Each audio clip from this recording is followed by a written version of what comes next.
Te damos gracias. En esta noche hemos dejado cosas, hemos dejado trabajo, ocupaciones, familia, quehaceres para estar aquí, para dedicarte esta hora que comparado con lo que tú nos das es muy poquito. Te damos gracias, Señor, por este momento y te pedimos por nuestro hermano Emanuel. Te pedimos para que sus pensamientos sean los tuyos, sus palabras las tuyas y que su corazón a últimas sea lo más similar a tu corazón. Que nos dé ese amor, esa palabra viva, ese discernimiento, ese entendimiento, esa sabiduría que tú tienes. Que Él solamente sea instrumento, Señor. Obra pese a Él, pero también con Él. Y pido también, Señor, por cada uno de nosotros, para que en cada uno de nosotros deposites esa tierra fértil que realmente reciba tu palabra, tu mensaje, tu fortaleza, para que realmente esta enseñanza, esta formación, no caiga en un tema más, sino en algo que trascienda nuestras vidas, en nuestras comunidades, en nuestros trabajos y familias. Amén. Amén.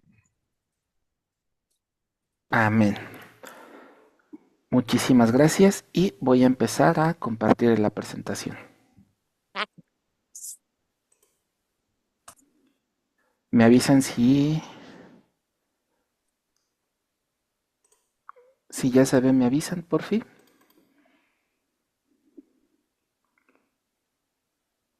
Ya se ve. Perfectísimo. Muy bien. La semana pasada nos quedamos viendo un poquito acerca de estos primeros padres teólogos. Hablamos principalmente de San Agustín, de San Juan Crisóstomo, unas pinceladas ahí de San Ambrosio, y esto representaba en ese momento, digamos que el comienzo, el auge de la iglesia en cuanto a la parte teológica espiritual.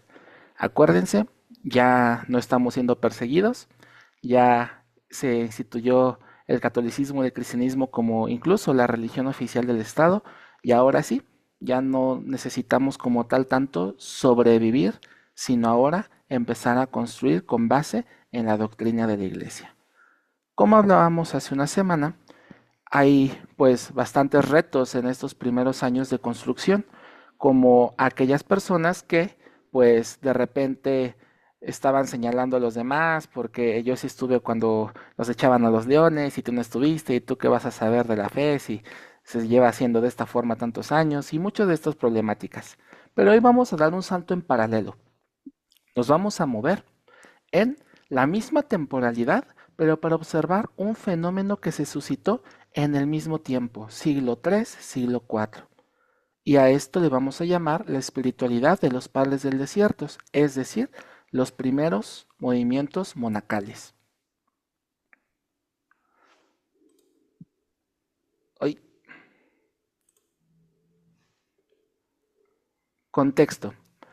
Como hablábamos, estamos nosotros situados en siglo III y IV. El cristianismo dejó de ser perseguido, ya es la religión oficial del Imperio Romano, y en este sentido, los cambios que trae con esta nueva reforma a nuestra iglesia es, ahora se puede experimentar en algunas comunidades una cierta tibieza espiritual.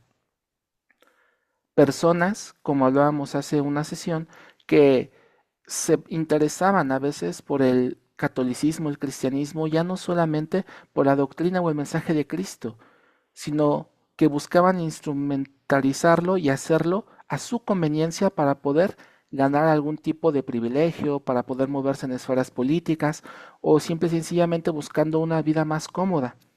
En ese contexto, para muchos cristianos fervorosos, esta paz con el mundo suponía un relajamiento moral y una pérdida del fervor de los mártires, aquellos que buscaban defender la doctrina con la vida y daban testimonio congruente del mensaje que escucharon.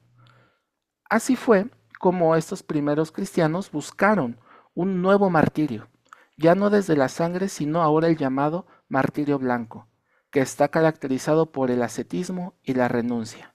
Y es aquí donde vamos a tener a nuestros primeros personajes. Y vamos a empezar con San Antonio Abad, considerado el padre del monacato. Y aquí resalté esta palabra, un joven. ¿Por qué resalté esto antes de seguir con el resto del párrafo? Porque resulta curioso cómo ante este peligro de relajación moral, de tibieza espiritual, un joven fue aquel pebetero en el que se encendió la vela, la llama del Espíritu Santo, para dar cabida a un nuevo carisma que era necesario para los cristianos de ese tiempo. Acuérdense, ante cada dificultad o problemática, el Espíritu Santo siempre suscita campeones y da herramientas a su iglesia para que ésta se siga expandiendo, desarrollando, no solo en números, sino en santidad y en carismas. Continúo un poco ahora sí con el texto. Un joven egipcio que tras escuchar en la misa las palabras, si quieres ser perfecto, ve, vende lo que tienes y dalo a los pobres, Mateo 19, versículo 21, lo hizo literalmente. Se retiró al desierto para vivir en absoluta soledad, dedicado a la oración y a la lucha contra las tentaciones. Su vida inmortalizada por la vida de Antonio, escrita por San Atanasio, inspiró a miles a seguir este ejemplo y hasta la fecha aquí seguimos. ¿Qué rescato de este primer personaje y cómo lo vamos a ir conociendo? El cómo este fuego en su corazón se encendió por el mensaje evangélico. Si quieres ser perfecto, ve y vende todo lo que tienes. Y vaya que en este contexto, para los que se interesen un poco más en descubrir su vida, San Antonio no tenía poquito. Era un reto importante. Y aquí resalto también figuras como San Francisco, como San Benito Abad. Curiosamente, en medio de un mundo donde muchas personas se infiltraban, por así decirlo, en el cristianismo, en el catolicismo, buscando bienes, riquezas, reconocimiento, buscando un cierto estatus, el Espíritu Santo suscitó a muchos campeones que ya tenían de estos bienes materiales o mundanos a renunciar, a dar testimonio, a decir, esto no te va a hacer feliz. Y poco a poco vamos a ir profundizando en este misterio. La paradoja que suscita este hecho es que por la mala acción de muchos que buscaban un interés propio, dieron también, a su vez, una cierta pista o camino para que el antídoto, en este caso San Antonio Abad, San Francisco o San Benito, hicieran lo opuesto y sanaran a la comunidad cristiana de esos posibles males que aquejaban. Un dato importante a destacar aquí, el monacato como movimiento no surgió por un decreto papal, sino como un impulso del Espíritu Santo para encontrarse con Dios. Y aquí rescato la imagen del desierto. Hermanos, como una tal vez reflexión muy breve, pero ¿cuántas veces en la Sagrada Escritura encontramos la imagen del desierto? Desde el Pentateuco en la historia de la salvación que vemos en Génesis, que vemos desde Noé, Abraham, Isaac, Jacob, Moisés, y después, una y otra vez, el pueblo de Dios va peregrinando, entrando y saliendo en este momento. Y ya en el Evangelio vemos una cita que es muy recordada por todos nosotros, sobre todo en época de Cuaresma. Y el Espíritu Santo lo llevó al desierto. Pero ¿qué quiere decir esta parte de desierto? ¿Por qué era importante para tal vez el Espíritu Santo, Dios, Jesús, aislarse de todo esto para irse a lo que muchas veces podríamos nosotros referir incluso como una locura? ¿Por qué te vas a los solitarios si los problemas están en las urbes, en las ciudades, en el contexto, en todo aquello que pues involucra la vida humana? ¿Por qué te retiras? Y aquí vamos a ir profundizando un poco en esta pregunta más adelante. Voy a dar algunos conceptos clave para poder entender de lo que algunos textos nos van a hablar. Y lo primero es el concepto de ascetismo. Y proviene del griego asketes, que significa atleta o el que se ejercita. Ya desde esta primera definición, hermanos, tenemos que el ascetismo es la preparación del atleta. Mi mamá tenía una forma muy particular a veces de evangelizarme y me decía constantemente, yo en ese entonces jugaba mucho fútbol y yo entrenaba mucho tiempo a la semana. Y me decía, así como tú te preparas toda una semana para un partido, en esta vida estamos entrenando para ir a la meta. Somos atletas y nos tenemos que ir preparando y fortaleciendo. Porque si tú no hicieras tus sentadillas, no le puedes pegar al balón. Si tú no corres, cuando sea el partido, no vas a aguantar y te vas a quedar sin aire.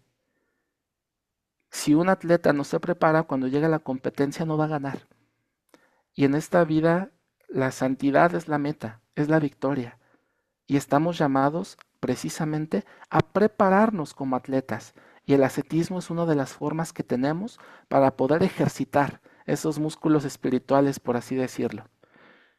El siguiente punto, como siguiendo un tanto con la línea de mi mamá, yo había algo que no compartía mucho con su ideología, que era el ascetismo como sufrimiento en sí, que es, tienes que quedarte hincado tanto tiempo mientras rezamos todo el rosario, aunque te duela, aunque ya no aguantes, aunque se te acalambre la pierna, aunque ya estés temblando. Yo le decía a mi mamá, pero ¿por qué?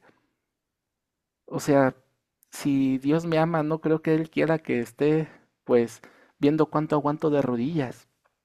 No creo que Él quiera ver, pues, cuánto aguantas tú tal vez con la disciplina, que tal vez para muchos jóvenes es algo que ya no es tan cercano, pero para muchos adultos la disciplina, no me dejarán mentir, que era algo muy constante, que es un mecatito muy, muy incómodo con el que se lo ponía en el cuello para incomodarse precisamente o para hacer sus penitencias, pegarse.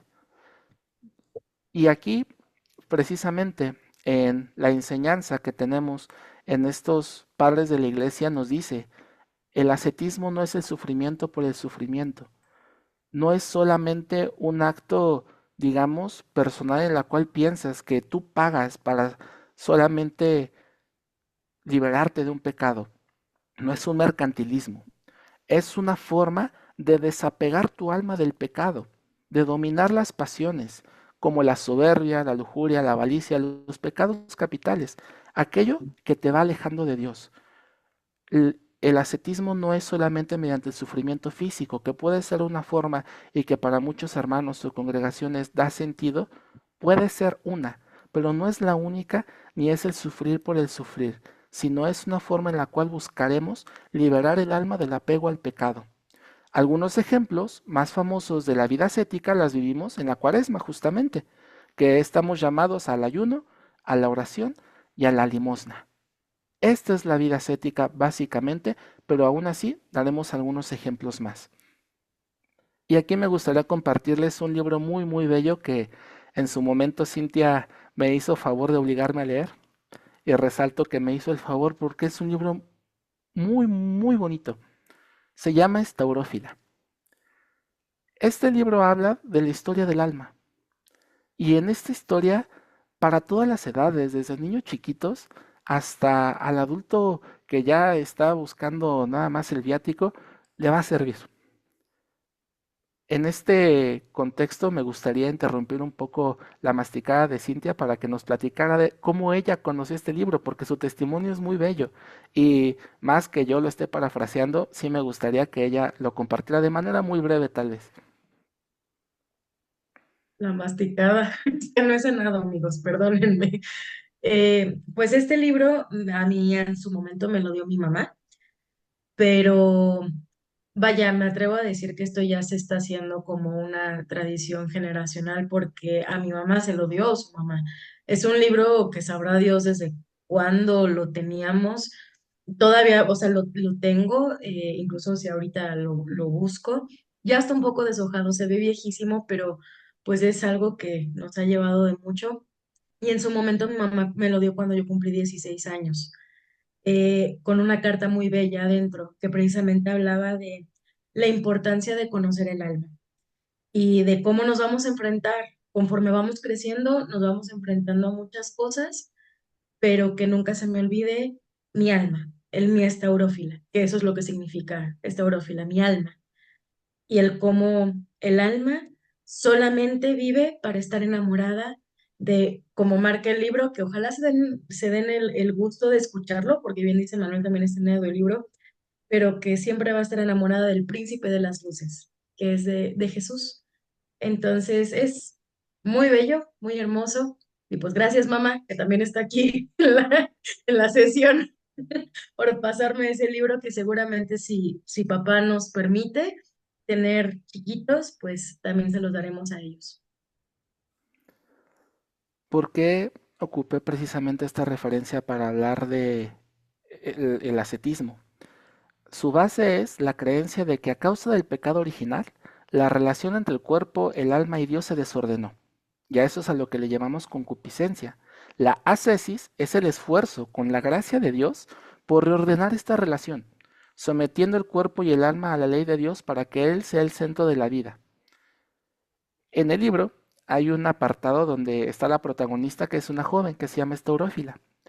Y esta joven tiene la encomienda de ir con su esposo, bueno, con el que va a ser su esposo, su prometido, el príncipe de las luces, que es la figura de Jesús. Pero durante el camino se encuentra con muchos problemas. Y hay un personaje que se llamaba Próscope y otra que se llamaba Filautía, que en griego son tentación y pecado. Y ellas son las que le hacen la vida de cuadritos a Estaurófila, al alma. Porque donde Estaurófila quiere caminar hacia su amado, Próscope le dice, ya me cansé. Y Próscope a veces se le amarra y es hasta que un personaje llamado Buletes, que es la figura del Espíritu Santo, llega con Estaurófila y le da un bastonazo a Próscope para que suelte de los tobillos a Estaurófila y le dice, al cuerpo, a la tentación, hay que someterla, porque ellas son quien te van a obedecer a ti. Y ahí descubre Estaurófila que estos dos personajes no eran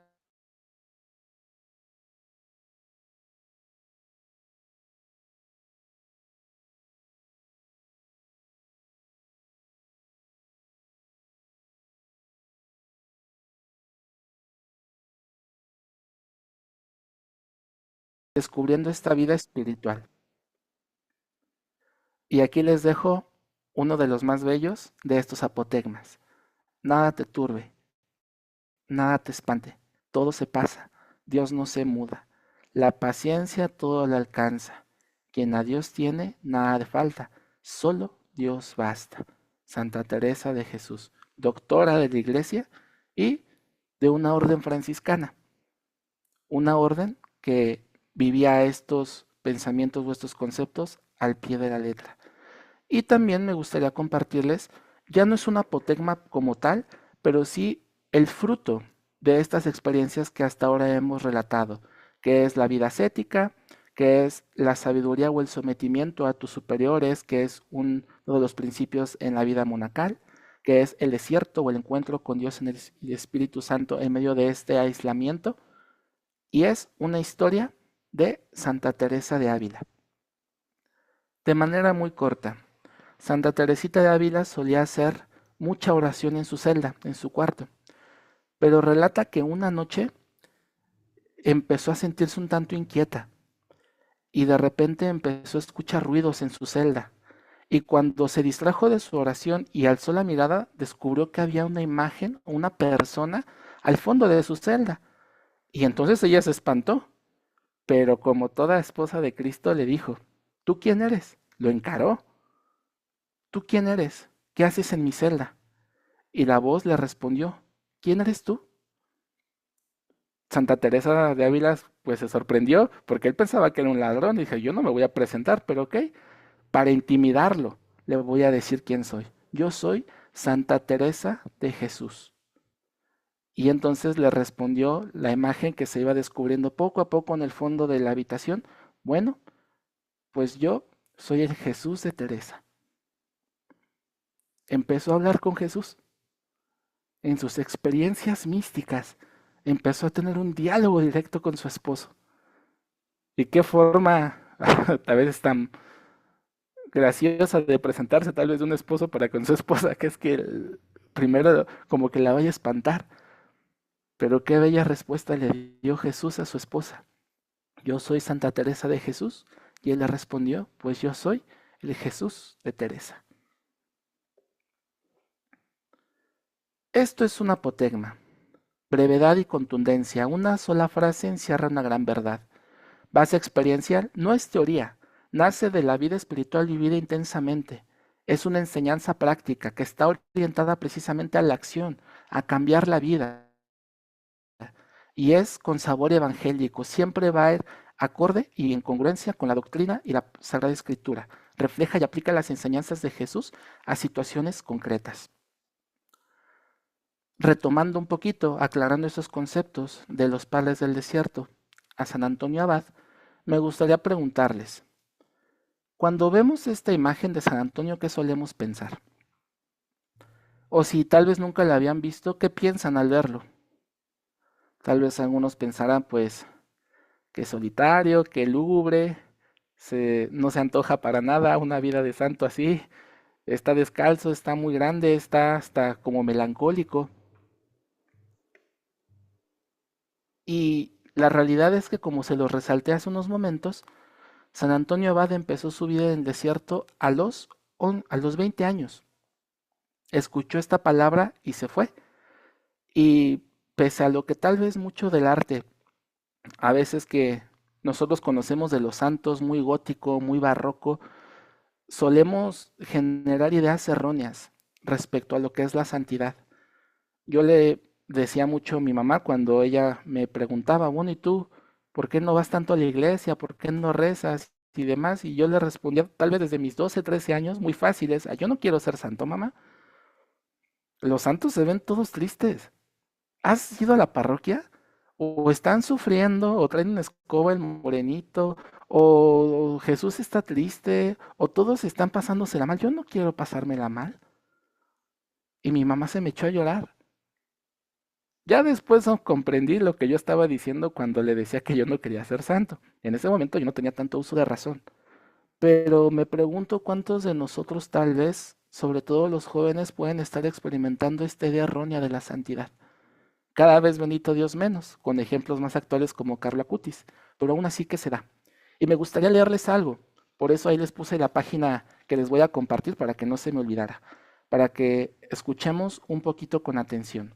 Este fragmento relata los primeros días o años de San Antonio Abad en su soledad. Él se fue a recluir a un castillo.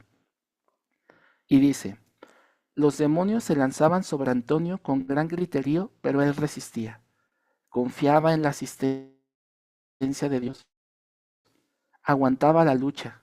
Y cuando entran por la fuerza aquellos demonios en el castillo, les sale al encuentro un hombre iniciado en profundos secretos y enamorado de Dios, como le describe Atanasio en el famoso libro de su vida. El aspecto interior era limpio. No se había vuelto huraño ni melancólico, ni inmoderado en su alegría, ni tampoco tuvo que luchar con la risa y la timidez. Como la visión de las grandes cosas no le desconcertó, no se notaba nada de su alegría en ocasiones, mas cuando venían a saludarlo era un rostro diferente. Antonio era más bien todo equilibrio, ponderadamente guiado por su meditación y seguro en su estilo particular de vida. A muchos que tenían dolencias corporales les curó el Señor por medio de él, a otros los libró de demonios. Dios concedió también a nuestro Antonio gran amabilidad en su conversación. Así, consoló a muchos tristes, a otros que estaban reñidos los reconcilió, de tal manera que todos se hacían amigos de Antonio. Y rescato esta parte porque fue el fundamento de estos primeros movimientos. Todos se hacían amigos de Antonio. No sé si haya sido así porque no he tenido la oportunidad de leer a fondo este libro de la vida de San Antonio, pero yo me pongo en el lugar de aquellos contemporáneos de él y que me digan que un chavo de mi edad se fue a vivir solo al desierto y de repente ver a alguien que tenía una muy buena posición social, todo harapiento, tal vez oliendo medio raro, con la barba muy larga, yo decía, este es un loco del centro, o sea, ya la desconectó, quién sabe qué se habrá metido, quién sabe qué cactus comió, pero ya no está bien. Yo, Emanuel, iría por morbo, a ver qué fue de ese Antonio. Imagínense la sorpresa al encontrar a un hombre cuerdo, amoroso, risueño, pero con mucha sabiduría. Y que cuando llegaban enfermos, Cristo por medio de Antonio los sanaba. que cuando llegaban posesos, Cristo por medio de Antonio los liberaba. Y todo eso llamó la atención de las personas que estaban sedientas, deseosas, buscando una conexión más profunda. Como les había comentado, el gran peligro de esa época en el cristianismo era la tibieza espiritual. El ya no ser perseguidos trajo cosas buenas, pero también desatendió algunas otras. La radicalidad de la fe, la congruencia de los actos. Si yo ya no veo a gente morir por su fe y poco a poco se empieza a ser normalizada la misma fe, lo empiezo a dar por hecho y empieza a ser parte incluso de un fondo de pantalla. Ya no me intereso por profundizar, pero ver ejemplos como este, aunque sea por morbo, primero movió. ¿Y qué creen? Que después aquellos que se hicieron sus amigos fueron los primeros monjes. Y esos primeros monjes formaron los primeros monasterios y las primeras comunidades. Y así, amigos, nació los movimientos monacales, con esta frase que lo resume todo. Así consoló a muchos tristes, a otros que estaban reñidos los reconcilió de tal manera que todos los que lo conocían se hacían sus amigos. Así empezó el movimiento monacal, movimiento que persiste hasta ahora y auge que tuvo entre el siglo III y el siglo IV. Todos esos jóvenes, todos esos adultos, todas esas personas que se encontraron con Antonio empezaron poco a poco a imitar sus prácticas y en consecuencia la voz empezó a correr y existieron por causa de estas personas decenas de comunidades deseosas del martirio blanco y el encuentro personal con Cristo, comunidades cimentadas en este amor, en la caridad. Y pasó algo llamado la confesión de los monjes, que les voy a compartir precisamente del mismo texto para no yo andar rompiendo o omitiendo el mensaje. Los padres del monacato fueron como los psicólogos de su tiempo. En la soledad observaban y analizaban sus pensamientos y sus sentimientos, de los que el domingo, al reunirse para celebrar la Eucaristía, trataban con el abad, su padre espiritual, para no dejarse engañar en sus luchas. Dialogaban sobre sus pensamientos y sentimientos, sobre su estilo concreto de vida y sobre su camino hacia Dios. Así surgió la denominada Confesión de los Monjes, en la cual no se trataba tanto del perdón del pecado, sino como de un acompañamiento espiritual para dar una correcta dirección a las almas. ¿Qué rescato de esta parte? Hablaba de comunidades cimentadas en caridad. La confesión de los monjes era un espacio de libre apertura para compartir lo que se siente y lo que se piensa en el camino. Tendremos un símil, algo muy cercano a ello en nuestros PGOs, los que pertenecemos a la renovación. Pero yo me pregunto, en estos pequeños grupos de oración, ¿se podrá hablar libremente realmente de lo que siento, lo que estoy experimentando? ¿Cuántas veces vamos a hablar ya de forma personal, hermanos? No vamos a la comunidad, tal vez con pensamientos, con sentimientos, con ideas, con problemas que no le contamos a nadie y que solamente queremos dar una sonrisa, un sentido de bienestar, un no preocupar y en esa consecuencia no nos damos cuenta que tal vez quien está al lado de nosotros puede venir de forma similar. La confesión de los monjes era un espacio muy bello, porque contrario a lo que muchos tal vez nosotros experimentaríamos en un círculo similar, no había juicio, no había un regaño, una reprimenda, había comprensión, había curiosidad y había amor. ¿Por qué sientes esto? ¿Por qué crees esto? ¿Por qué te duele esto? Y una dirección amorosa por parte de su director espiritual, su abad. Y aquí es donde empezó algo llamado espiritualidad desde abajo. Hasta este punto, hermanos, estábamos muy acostumbrados a una cosa, una teología que estudiaba o postraba sus ojos en los grandes misterios de Dios, en la Trinidad, en tal vez incluso la naturaleza de Jesús, en los dogmas, en todas las cosas que llamamos ahora mistagógicas, en todos los misterios. Y buscábamos profundizar en aquellas cosas de Santo Tomás de Aquino, la Suma Teológica, y que para muchos de nosotros al leerlo no entendemos nada. Pero había un distanciamiento para con mucha gente de las nuevas comunidades. Esta espiritualidad desde abajo planteaba lo contrario, encontrar a Dios en el día a día de la vida, empezando en mi corazón, en mi desierto, en mi celda. Y aquí voy a hacer un paréntesis muy grande. Hay una gran diferencia entre la meditación o los monjes que podemos entender desde el catolicismo a lo que ahora el mundo, New Age u otras religiones entienden por meditar o monjes. El mundo, resumiendo todo aquello que no pertenece al catolicismo, entiende la meditación como un contacto con uno mismo, un descubrimiento personal. Y llegamos a creencias panteístas en el que uno es el todo y uno es el universo y uno es su propio Dios.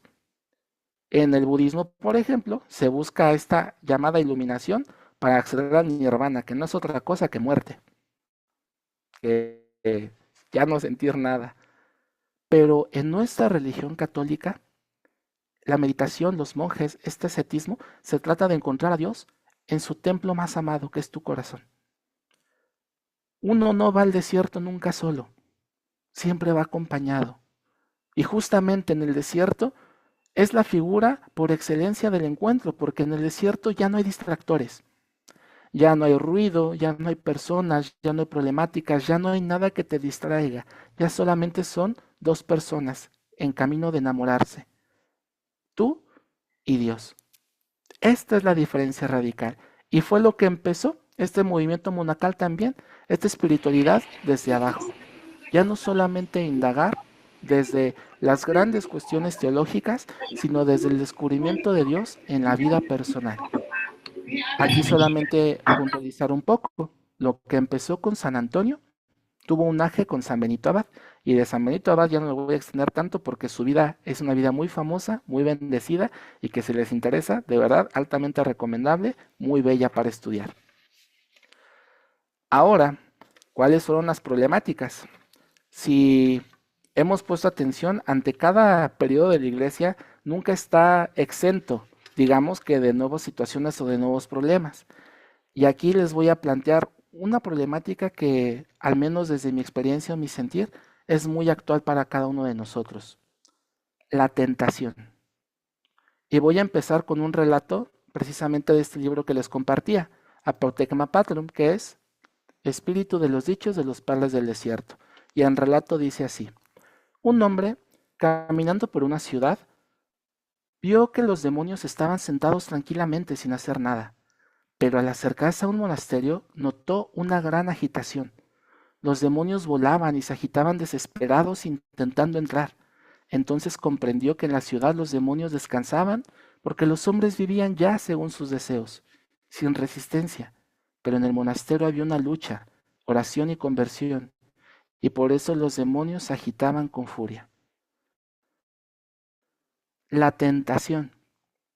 Cuando uno se va al desierto, cuando ya no hay ruido, cuando ya podemos estar a solas en esta celda, nos encontramos sí con Dios, pero también nos encontramos con nosotros mismos, con nuestra carne. Acuérdense del libro de Estaurófila que les acabo de decir, con lo que podemos llamar filautea y próscope. Ahí cuando ya no hay nadie, nos encontramos a ellas, a la carne, a la tentación, al pecado. Y esta es la lucha que precisamente fue la gran vertiente de estos tiempos. La espiritualidad desde abajo te pone frente a frente con tus pasiones.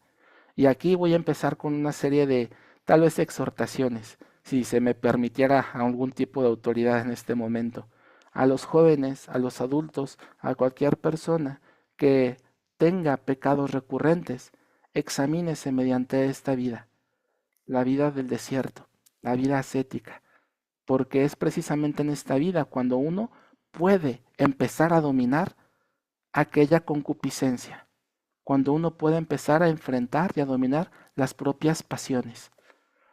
Y aquí voy a detenerme con dos ejemplos más de esta tentación, de personas que la explicaron de una forma pues muy bella. San Juan María Vianney, el santo cura de Ars, decía: el buen Dios sabe por qué une a sus sacerdotes a la suerte de la cruz de su divino Hijo. El demonio nos declara una guerra a muerte, porque tenemos la misión de salvar las almas. Si un párroco fuese infiel, no sería solo, sino que se condenarían con todos los que debían salvarse por su intermedio. Y aquí una exhortación. la oración por cada uno de nuestros sacerdotes, de cada uno de los responsables de nuestras comunidades. Y aquí, justamente con esto último, haré un paréntesis. Desgraciadamente, o por designio, como se le pueda llamar, vivimos en una realidad, hermanos, en las que cada vez hay menos vocaciones sacerdotales. Cada vez hay más templos vacíos o cada vez es más común saber de párrocos que administran más de una parroquia porque no se dan abasto.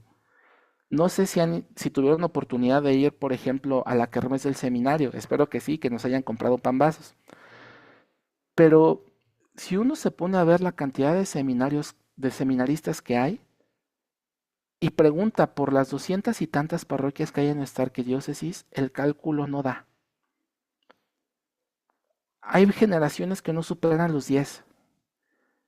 Si nosotros vemos, por ejemplo, nuestro seminario, tiene una infraestructura preparada para almacenar a cientos de seminaristas, pero desgraciadamente en estos tiempos no se ha suscitado tanto esta gracia de la vocación sacerdotal.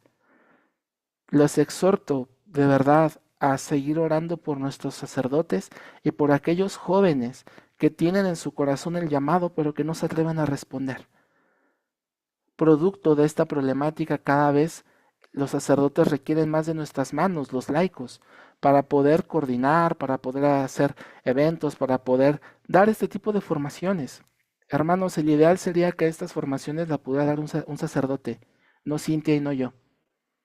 Y de verdad que hacemos lo que podemos con lo poco que tenemos. Y lo hacemos con mucho amor, pero también con mucha angustia a veces porque sabemos la responsabilidad que es. Oren también por sus coordinadores, por aquellos responsables de sus comunidades, por aquellos responsables de los movimientos, por la catequista de tu hijo. No sé si se han puesto a pensar, pero qué gran labor hacen las catequistas con los chiquitos. Y pocas veces somos para tal vez dedicarle un Padre Nuestro o una intercesión a esa persona que le está enseñando la fe a tu hijo, o que tal vez a ti y a mí nos la enseñaron. Continúo. San Alfonso María de Ligorio decía, el demonio tienta con más furor a las almas que están más cerca de Dios, porque de su caída espera una ganancia mayor y una injuria más grande para Dios. Les voy a compartir una experiencia de vida. No sé si es la constante o solamente es un fenómeno local, pero tanto Cintia como yo hablábamos hace un tiempo que, curiosamente, aquellos jóvenes que de repente estaban más cerca en los grupos juveniles, cuando se salen de estos o deciden dejar puestos de coordinación o de liderazgo dentro de al menos nuestra amada corriente de gracia renovación, toman caminos muy opuestos. Y citábamos un ejemplo de un compañero que vamos a tener ahí en Anónimo, que saliendo precisamente de un servicio muy importante como era una coordinación, a los años veíamos que estaba metido en temas de brujería, en temas de hechicería, de energías, de reiki, de este tipo de cultura de pseudosanación. Y nos preguntábamos, bueno, pues ¿qué pasó? Porque no es la única persona. La tentación está fuerte y por eso la necesidad de la oración. A las personas que fungen como líderes momentáneos de una comunidad, lo que nos va a sostener es su oración, hermanos. No hay de otra. Si quieres que tu comunidad avance, dobla la rodilla por quien está al frente. Ya sea porque Diosito, papá, ilumine al coordinador o lo elimine del cargo. Pero algo va a pasar. Eso te lo aseguro. No hay oración que nuestro amado Padre no escuche.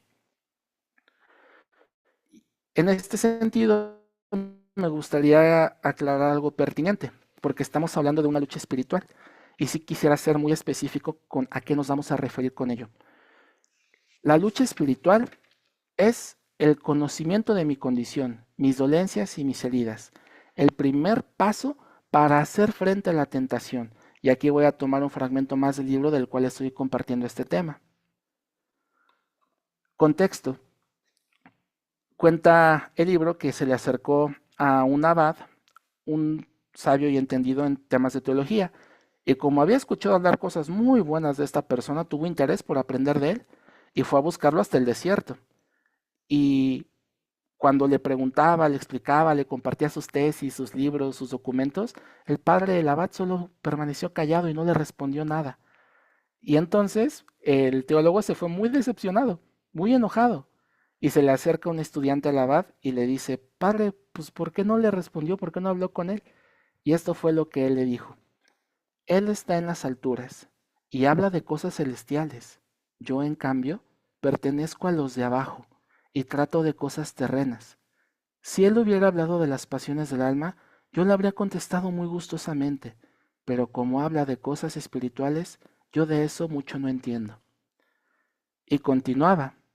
El teólogo recapacitó, volvió a él y le dijo, ¿qué tengo que hacer cuando hacen más fuerte en mí las pasiones del alma? Y entonces el anciano abad le miró cariñosamente y le dijo, ahora es cuando has venido acertadamente. Abre bien tu boca, que yo te la llenaré de cosas buenas. El conocimiento de las propias pasiones es el fundamento de cualquier lucha espiritual, hermanos. No entendamos lucha espiritual como lucha con el enemigo. Con el mal no se dialoga, de ninguna forma. La lucha espiritual viene con la lucha de la concupiscencia. Por eso les plasmaba ahí la parte de estaurófila, porque él lo pone muy claramente.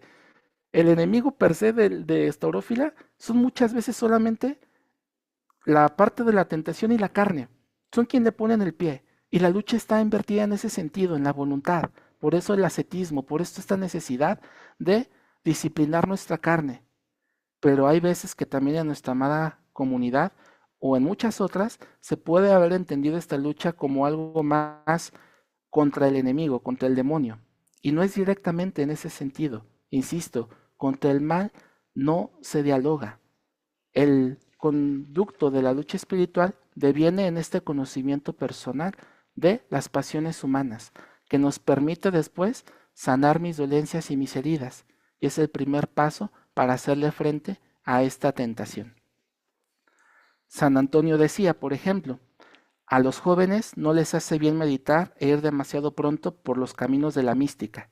Primero deben enfrentarse con su propia realidad, deben examinar sus pasiones y luchar contra ellas. Solo entonces podrán ponerse en el camino interior. Solo entonces podrán afianzar su corazón totalmente y solo con y para Dios. El propósito de esclarecer esto es, uno, tener conciencia de cómo es el camino ideal para nosotros poder vencer estas luchas que tenemos con nuestros pecados y sobre todo con los más recurrentes. Pero también para exhortarles a que tengan esta conciencia, con el mal no se dialoga de ninguna forma. No estamos llamados a ser pseudoexorcistas. Existen dentro de nuestra iglesia, son un ministerio muy específico, no está destinado para un laico. No se crean los cuentos del conjuro, no se crean las películas de Hollywood, no se crean la cultura que a veces orilla esto. Nosotros no estamos llamados a conocer más que a Dios. Y si una vida no nos basta para conocer a nuestro Padre, ¿por qué vamos a desperdiciar el tiempo en tratar de siquiera ver qué es el otro? Afianzar nuestra fe precisamente en este sentido. Para ir un poco más rápido, el antídoto contra el demonio es la humildad. Y esto lo explica San Benito. Cuando un hombre se reconoce en sus pasiones, no lo hace solamente para denigrarse, sino que lo hace también para saber qué Dios le está pidiendo en medio de esta debilidad. Porque como dice San Pablo, tu gracia me basta. Ahí donde soy más débil, ahí donde soy más flaco, ahí donde caigo más, ahí donde está tu pecado más oculto, tu vergüenza más grande, hermano, ahí va y puede sobreabundar la gracia si tú así lo permites. Y qué paradójico suena esto, explica San Benito Abad, que entre más nosotros aceptamos nuestras pasiones, las conocemos y descendemos a lo profundo de nuestra celda, encontramos a Dios, porque su gracia me basta y su gracia inunda aquellas tinieblas que a veces por vergüenza, por miedo, por heridas, nosotros solemos ocultar. Y para descender a ese lugar necesitamos de muchísima humildad. Este ya es un tema que vamos a dar más adelante Cindy y yo en un retiro, porque es algo muy bello, pero muy necesario y que merece el tiempo determinado para poder explicar. pero de momento les dejo esto. El antídoto contra el demonio es la humildad, así de fácil. El pecado principal fue su soberbia, y a imagen de Mamita María, en perfecta obediencia, así aprendemos nosotros a combatir ese mal, en humildad. Y ya para terminar esta parte, solamente me gustaría hacer tal vez unos ejemplos breves de a qué se refería esta espiritualidad desde abajo. Y esto es un tema que nos compartió en su momento Fray Adán y el padre Vicente de Amar en las formaciones nacionales. Nos hablaba el padre Adán de Caín y de Abel. Y nos preguntaban, ¿ustedes creen que Caín mató a Abel así una mañana que se despertó y ya? No, fue algo que fue meditando, fue algo que fue sintiendo y se fue guardando.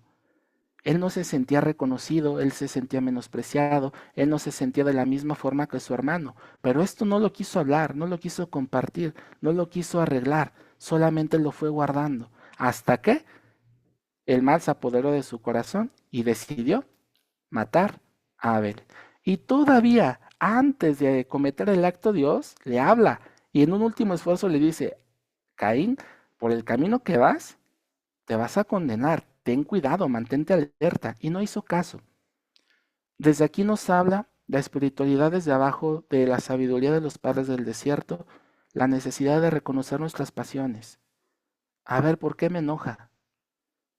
¿Por qué me molesta que se reconozca más el hermano de al lado que a mí?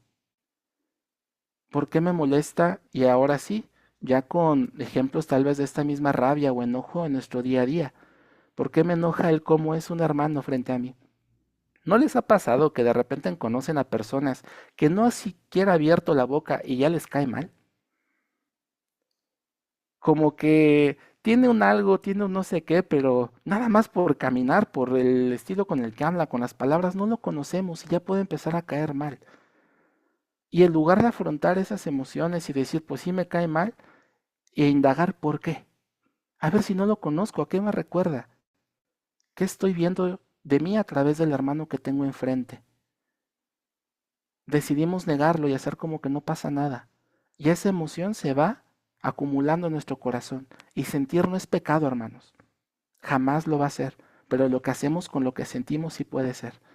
Y si no procesamos bien esas emociones, esas experiencias o esas heridas, podemos lastimarnos a nosotros y lastimar a los que tenemos a nuestro alrededor, desde la familia hasta la comunidad.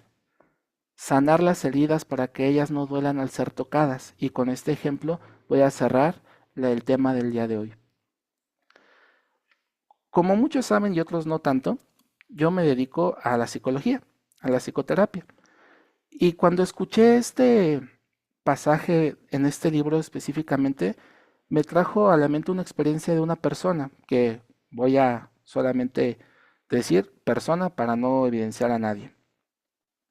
Esta persona me contaba que fue con unos amigos al cine y que en el cine esta persona sintió cómo le rozaban el hombro. Pensaba al principio que pues uno de sus amigos quería ser más que su amigo y entonces quería abrazar. El típico bostezo y voy a extender mi manita y voy a empezar a tal vez darte un abrazo. Eran una persona de 13, 14 años y eran sus primeras salidas. Y entonces en cuanto sintió el roce de esta mano en su hombro, se levantó, le pegó una cachetada y se fue corriendo. Y después vino y me dijo, es que no sé qué hice. Ya en terapia me dijo, es que no sé por qué lo hice. Y hablando un poquito, descarbando un poquito, nos dimos cuenta de la herida que cargaba su corazón. El toque en el hombro era algo que le recordaba una experiencia muy dolorosa. Experiencia de la cual tal vez ella no estaba ni en condiciones ni dispuesta a afrontar. Pero después de esa condición, el, la persona supo cómo responder ahora sabiendo de dónde provenía ese dolor. Y empezó a trabajarlo y empezó a sanarlo y empezó a compartirlo con las personas que ella consideraba pues de su confianza. Y poco a poco esa herida dejó de doler. Pero se tuvo que dar cuenta que el darse cuenta fue doloroso y es más, fue vergonzoso,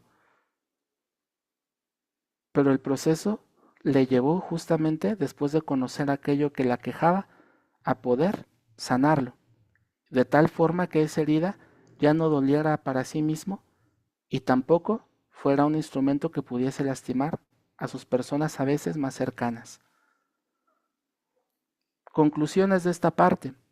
El conocimiento de nuestra fe, sin lugar a dudas, es indispensable, pero que ello nos mueva a actos concretos. Los frutos es el fin último de toda enseñanza evangélica. No tenemos una fe de probeta, de hipótesis y teorías, sino de prácticas, de experiencia y de testimonio. Aquí se relata una faceta más de nuestra amada Iglesia, el monacato como respuesta a necesidades concretas y ejemplo más de variación de carismas. No es más grande San Agustín o Santo Tomás que San Antonio o San Benito. El desierto es el corazón humano. Su espiritualidad es el fundamento de toda vida religiosa y una escuela para todo cristiano que busca a Dios. Para este tema solo me basé en la introducción y el primer capítulo de este libro. Por eso ahora no les dejo una bibliografía como tal. Les dejo el índice del libro donde saqué este contenido por si alguno de ustedes lo desea, lo puedan ir a buscar. De todas formas se los voy a compartir porque lo tengo en PDF ya escaneado por si alguno lo quiere leer. Este es el índice y nosotros solo alcanzamos a tocar la introducción y parte del capítulo 1. Pero este libro, pese a que es también un libro muy cortito, no es para leerse de cajón.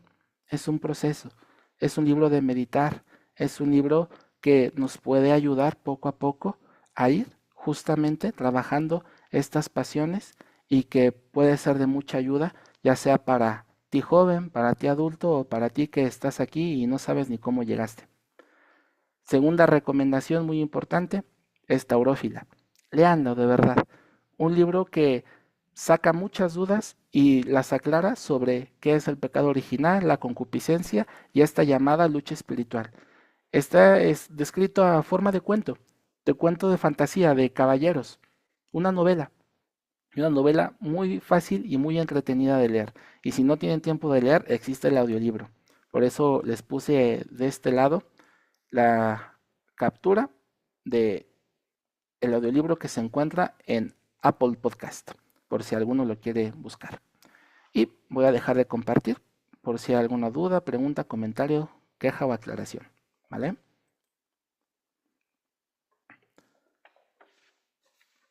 Ahora sí, ¿cómo se quedan del capítulo de hoy? ¿Qué piensan? ¿Preguntas, dudas, comentarios? ¿Cómo vieron esto?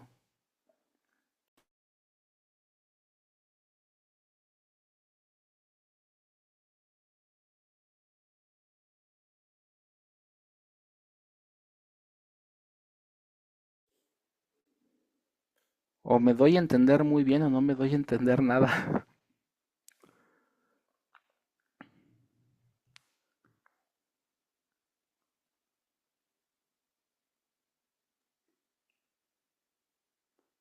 Bueno, Bueno, buenas noches. buenas noches, Nelly. Pues sí queda un poco claro, pero o sea, yo me puse a reflexionar en lo que decías, ¿no? De que y dejar todo lo que tienes en casa e irte a vivir a un lugar apartado. Y yo me he hecho esa pregunta, pero ¿por qué me tengo que apartar si la gente necesita de nuestro servicio, ¿no? Al menos que somos servidores y andamos a lo mejor viendo enfermos, haciendo algo por la parroquia. Y yo siempre me he preguntado eso, ¿no? ¿Por qué tengo que abandonar todo y irme a rumbar, digo yo, por ahí? Pero pues la respuesta es muy clara, ¿no? Se está más en contacto con en la presencia del Señor.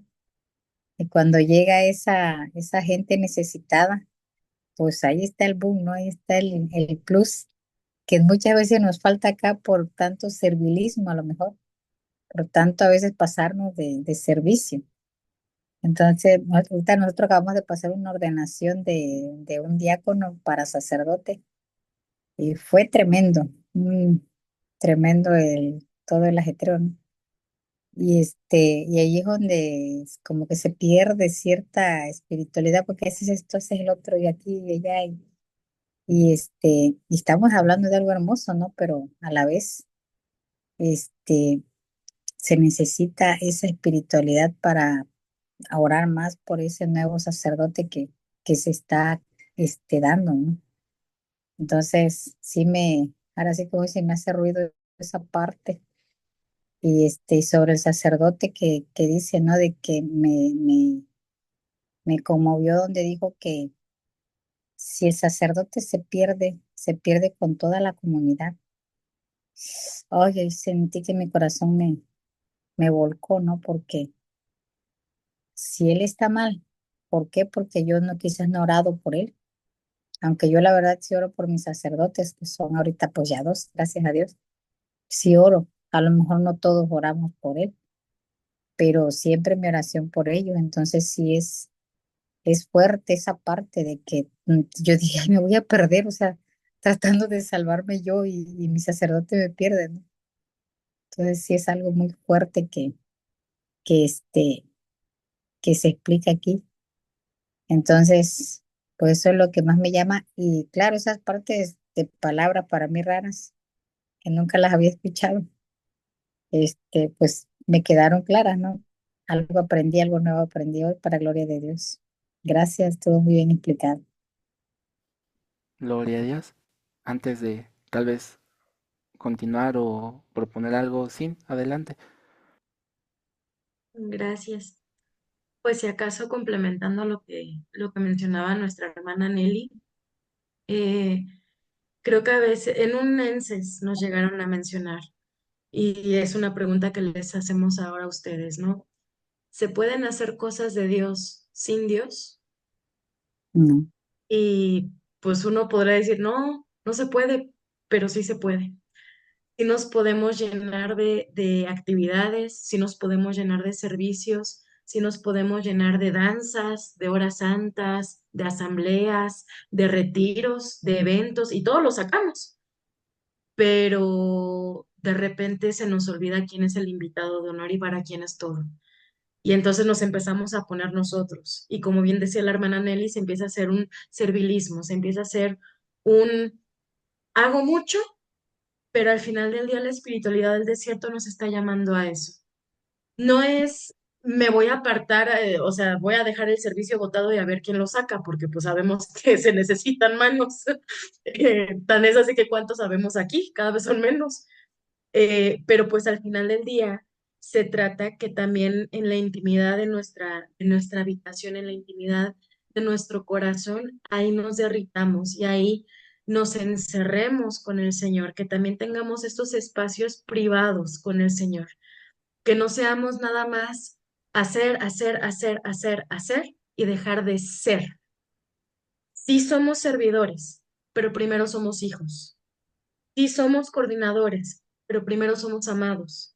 Sí somos gente que está al pie del cañón, bendito Dios, sí, pero primero somos la oveja perdida. Y a veces nos queremos dejar de sentir así, como la oveja la que nos rescató. Y ya somos de, ah, no, ya esos son los demás, no, pues somos nosotros. Creo que si algo hay que rescatar mucho de este tema y de esta espiritualidad del desierto es que se nos está llamando a tener una fe más madura, una fe no nada más de mercantilismo, no nada más de hacer, hacer, hacer, sino ir un poquito más a la raíz, ir un poquito más a lo profundo para enamorarnos todos los días.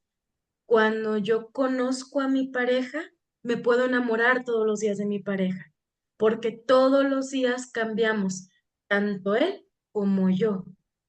Hace poco me decía Manuel, es que no somos las mismas personas de hace 5, 6, 7 años. Y a veces queremos pensar que nuestra relación con Dios así es, la misma de hace 5, 6, 7 años. No, hermanos, Dios no se repite.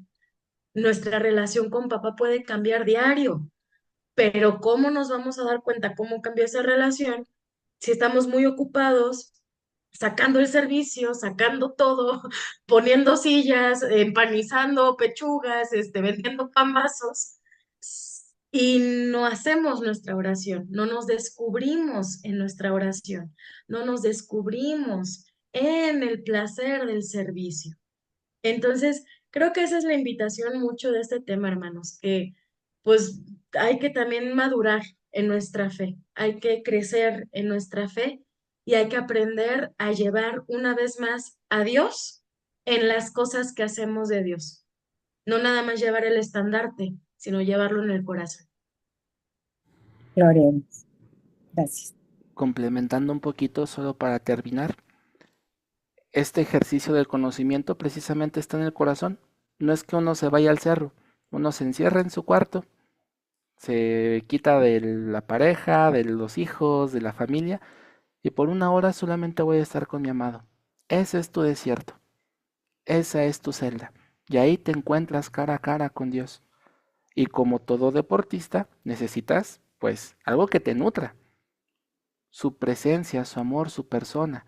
Y hablando del servilismo que comentaba la hermana Nelly y complementaba Sin, pues también parte de la actividad deportiva de un atleta es el descanso. Si todos los días entrena, se va a lesionar. También necesitamos espacios para bajarle y reencontrarnos en estos espacios con nuestra identidad de hijos de Dios, no de servidores, no de coordinadores, no de ministerio de música, no de ministerio de lo que sea, sino primero nuestra identidad como hijos amados del Padre y así reconocernos y llenarnos para que esta carrera sea una carrera de perseverancia y que todos juntos lleguemos a la meta, con los ojos puestos en la meta. ¿Alguien más? Sí, amigo, de que estás comentando, me viene a la mente primero un libro, el relato de Peregrino, que alguna vez cuando me fui a confesar en la villa, un sacerdote me lo recomendó y habla de la oración del corazón. Y porque este peregrino ruso que permanece eh, anónimo todo el libro, em, bueno, escucha aquella lectura de oren sin cesar, ¿no?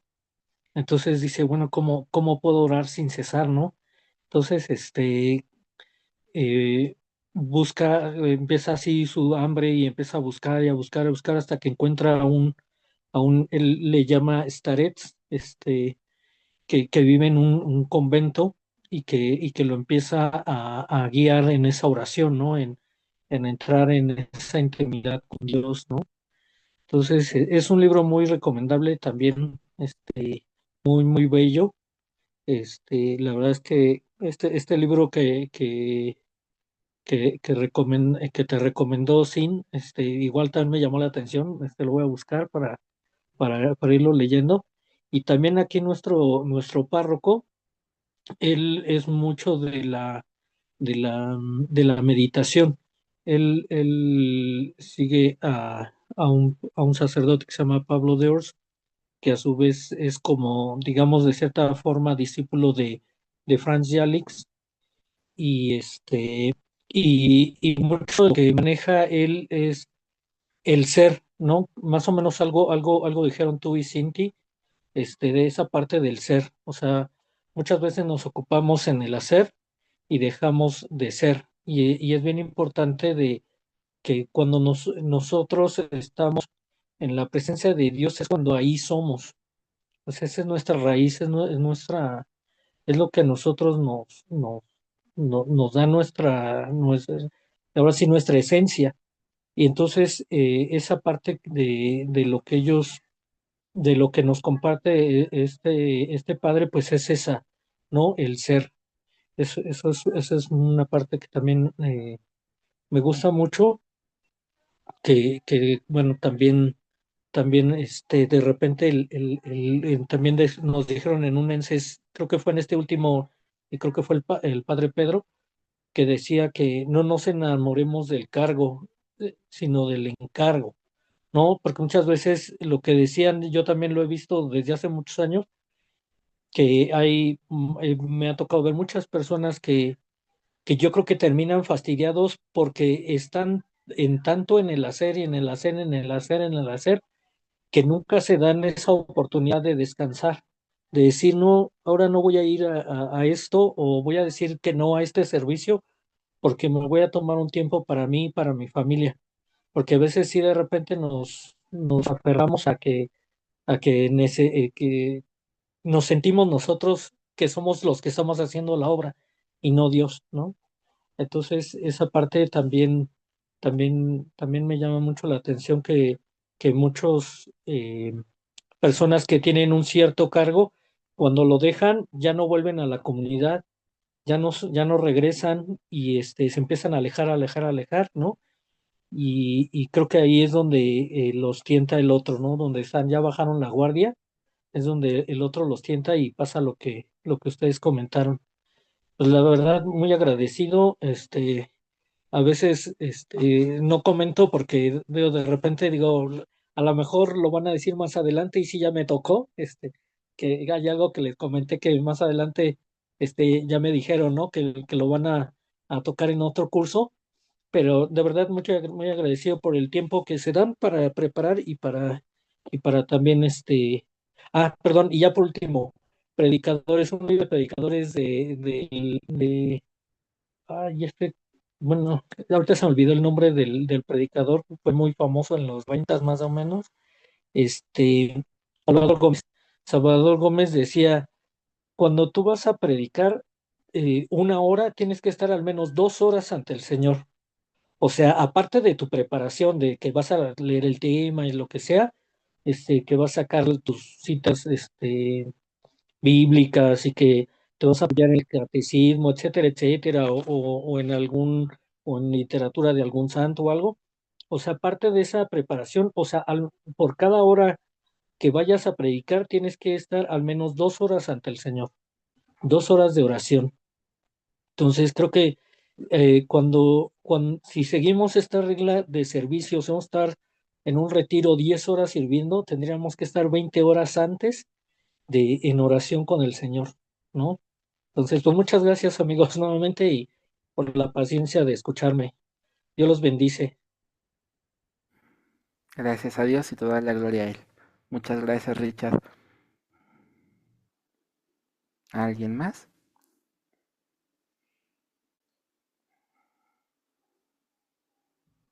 Bueno, pues antes de despedirnos y irnos a descansar, vamos a cerrar este espacio y le voy a pedir a Sin nuevamente que me ayude a hacer la oración final para que se despierte antes de irse a dormir. Ay, Dios mío. Muy bien.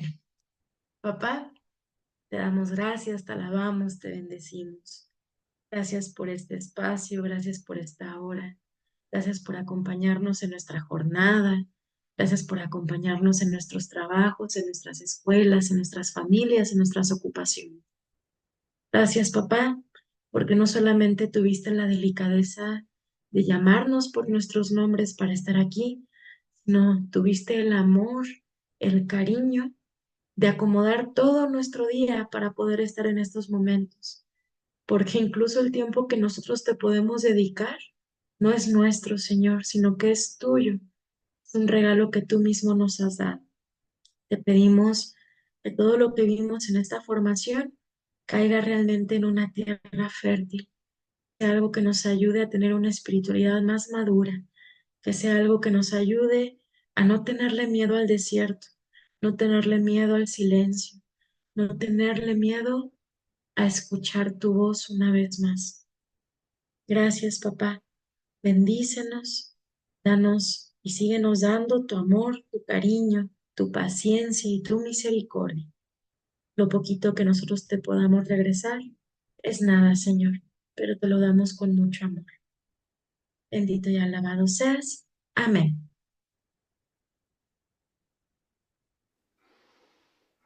Pues gloria a Dios, hermanos.